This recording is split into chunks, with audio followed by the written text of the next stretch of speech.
agora, vamos falar de reforma tributária, porque ela começa a sair do papel em 2026 com a criação do IBS e da CBS.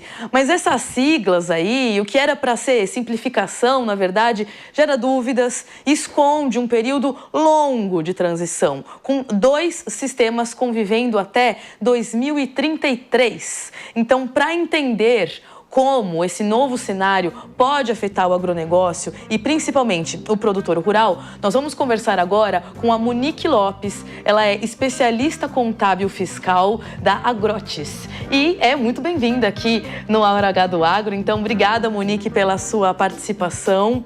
Eu queria começar, então, te perguntando, por gentileza, pedir sua explicação, né? O que é IBS, o que é CBS, para a gente entender essas siglas e, então, falar dessa transição aí que vai ter que ter muita gente se atualizando, o país inteiro, basicamente, né? Obrigada pela sua participação.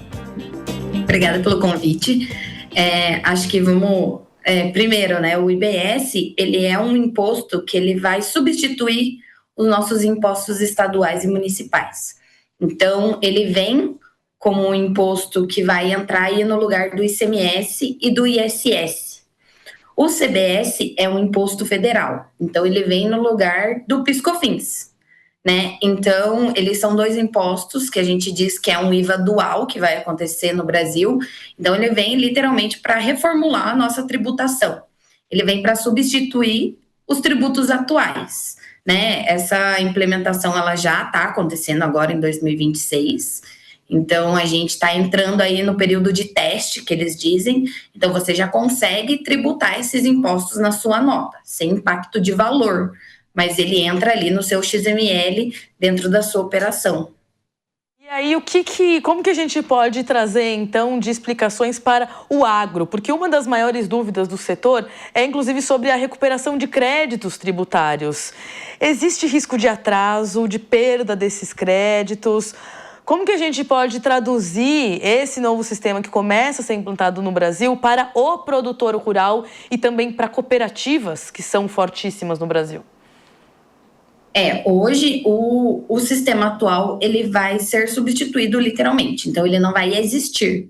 Então esse crédito que o nosso produtor, que a cooperativa ele tiver nesse momento, o ideal ele é já começar a entrar ali com um processo, né, de judicial mesmo que a gente fala, para conseguir recuperar esses créditos nesse momento.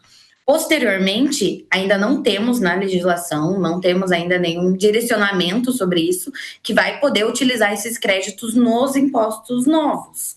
Então, o que a gente sempre deixa bem claro é que ainda é uma tributação que está em legislação, que ela ainda está sendo estruturada, então a gente não pode dizer que isso não vai acarretar na abolição dos créditos que hoje o nosso produtor rural e nossas cooperativas têm.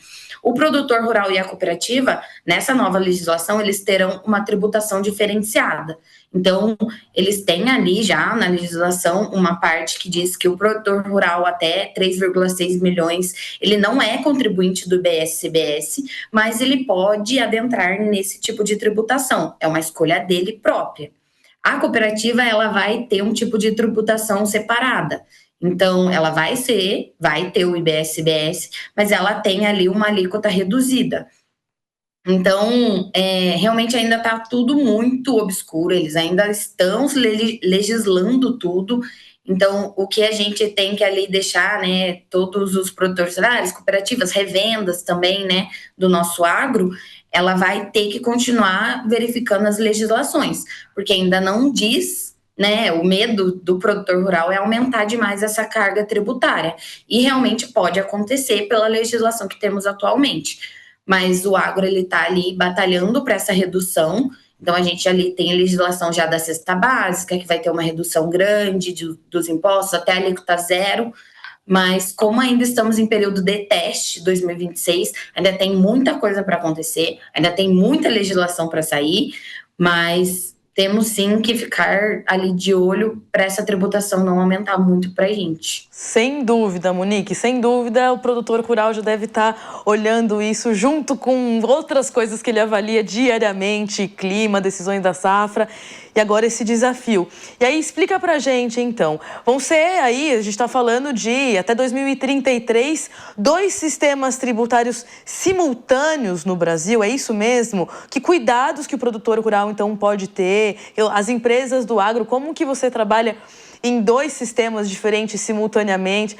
Eu estou imaginando que não vai faltar trabalho para vocês nos próximos vários anos aí, olhando para a tributação, para esses estudos, para atualizar todo esse sistema, né? Mas o que a gente pode explicar, tentar trazer um pouco de tranquilidade, mas, claro, né, prestar um serviço de como que isso deve funcionar na prática, essa coisa dos 2 sistemas simultâneos num período longo, né? O primeiro sistema que vai ser abolido, o primeiro imposto que vai ser abolido vai ser o PIS/COFINS já em 2027. Então, o que o nosso produtor rural, né, as cooperativas, o agronegócio em si, vai ter que ficar de olho agora nesse primeiro momento seria nessa extinção do PIS/COFINS.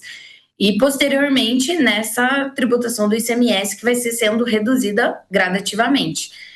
Então, realmente, né, como sistema ali de automação, vai ter que sempre ficar verificando essa parte da legislação para ficar com o seu sistema atualizado, para que não impacte diretamente no seu dia a dia, né, no seu operacional, até no seu caixa ali, que vai modificar essa forma de apuração de impostos.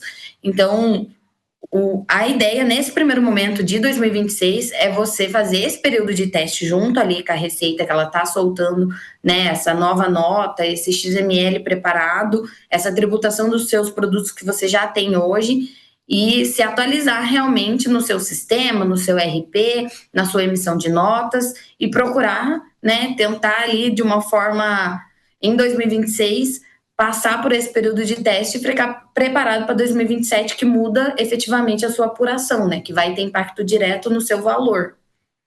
Eu fico aqui tentando fazer um pouco do exercício de pensar o dia a dia, né? No hoje, vou emitir uma nota fiscal hoje, né? Vendi uma saca, vendi uma safra pequena, uma safra grande, enfim.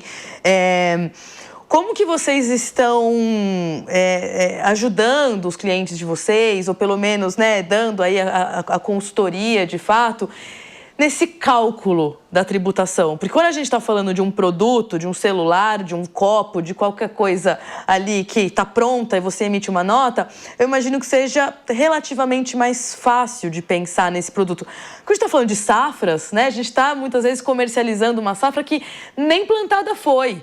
E você precisa calcular os tributos de algo que vai ser plantado, talvez, numa mudança de meses de tributação. Como que vocês, que conselho que vocês dão, né? Eu sei que a gente já está, essa conversa já é muito nessas dicas, mas na parte prática, né? O que vocês sugerem para o produtor rural que está com medo de se vai ter que recalcular esse tributo? Como que ele se precaver, inclusive financeiramente, para ter um dinheiro em caixa, para caso os tributos mudem, ele não ser muito pego de surpresa e ter que pagar mais imposto do que estava previsto, né?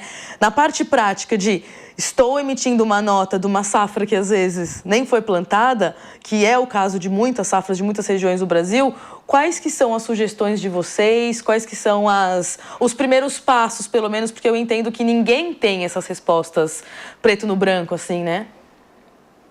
Hoje o que nós aqui como consultoria, né, e como sistema, o que nós estamos conversando com nossos clientes e entrando em contato é para fazer um levantamento tributário geral do seu sistema atual.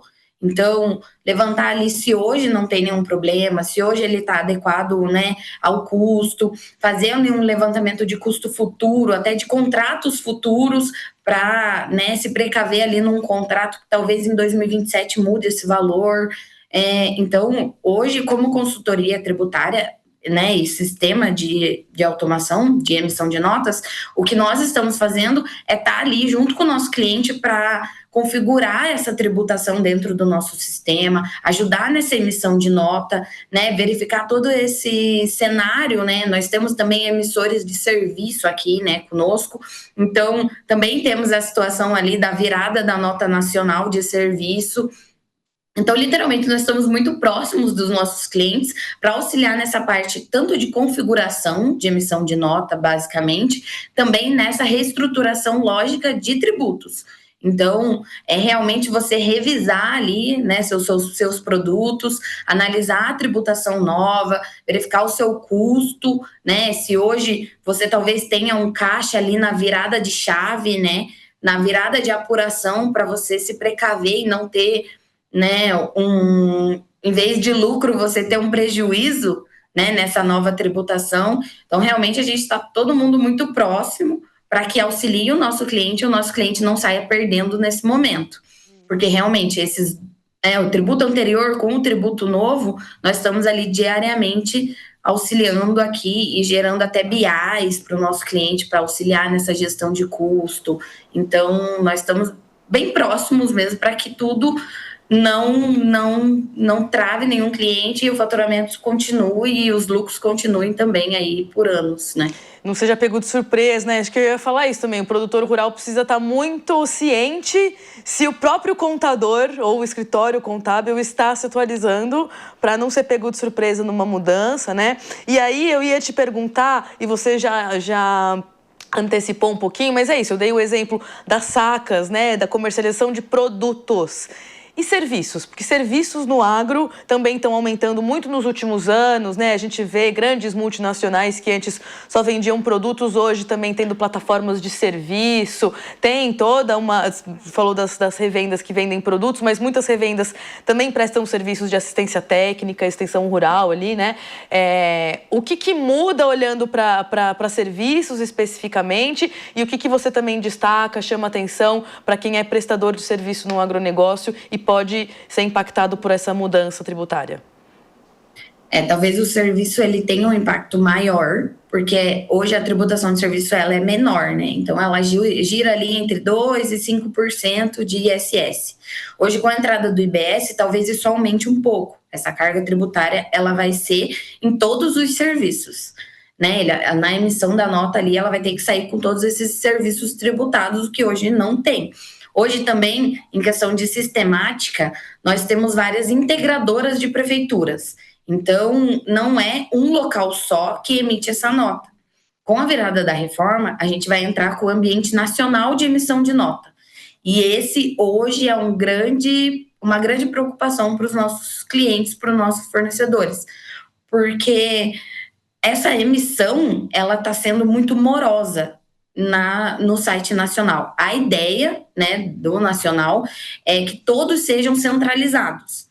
Mas como isso não ficou muito claro no começo da reforma, nessa virada de 2026, tem muitas integradoras que ainda não está possível essa emissão. Né? Se a gente parar para pensar, somos aí 5 mil municípios, mais de 5 mil municípios. Cada um tinha o seu jeito, tinha a sua integradora. Hoje eles vão ter que unificar tudo. Então, hoje nossa preocupação como sistema é essa emissão pelo ambiente nacional, que ainda tem ali uns percalços, ainda tem algumas situações que não emitem. Então, hoje, nesse momento, é o nosso grande calo ali, é esse ambiente nacional que é para virar todo mundo.